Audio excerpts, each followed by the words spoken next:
Saya Ivan Andi Ramangunang dengan NIM 123140094. Di sini saya ingin menjelaskan cara kerja dari codingan yang ada saat ini yang pada tugas praktikum Alpro. Jadi di sini saya memasukkan variabel dengan nama masukan dengan tipe data integer yang nantinya variabel ini akan digunakan pada sein di sini. Dan saya juga menggunakan integer dengan variabel i sama dengan 1 yang nantinya i itu akan digunakan pada perulangan for.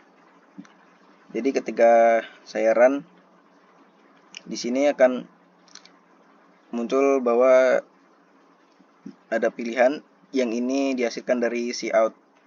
Ini cout pilih salah satu opsi, cout perulangan dengan for dan cout perulangan dengan do while. Dan untuk pilihannya kita bisa masukkan angka 1 untuk menggunakan perulangan dengan for dan juga ada angka 2 untuk perulangan dengan while.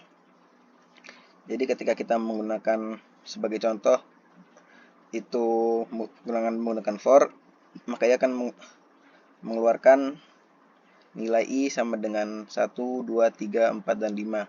Karena di sini i itu ada sama dengan 1 dan di sini juga for i sama dengan 1. Ketika i kurang dari sama dengan 5, maka i akan bertambah dan dia akan cout nilai i. Jadi ketika i itu di bawah 5, maka pengulangan for ini akan terus berulang. Oh iya, dan di sini juga ada saya menggunakan if, else if, dan else. Jadi ketika saya masukkan angka 1, maka yang digunakan akan di bagian ini, bagian if. Dan ketika saya memasukkan input tadi yang di sini itu 2, maka akan masuk ke dalam program yang else if. Nah, untuk program else if ini saya menggunakan perulangan do while di mana perulangannya akan di sini do dan dia akan mengeluarkan nilai i sama dengan ini i-nya dan dia akan terus bertambah i plus while ketika dia i-nya kurang dari 5 sama seperti yang di atas. Dan untuk di sini ada else, itu adalah ketika saya memasukkan input selain 1 dan 2.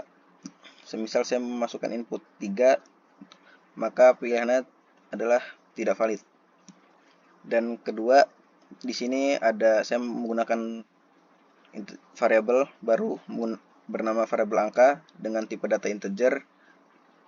Di sini untuk sebagai keduanya adalah switch case, di mana switch ketika angkanya itu semisal saya menggunakan milih 1, maka dia akan masuk ke case 1, di mana di case 1 itu ada cout Anda memasukkan angka 1.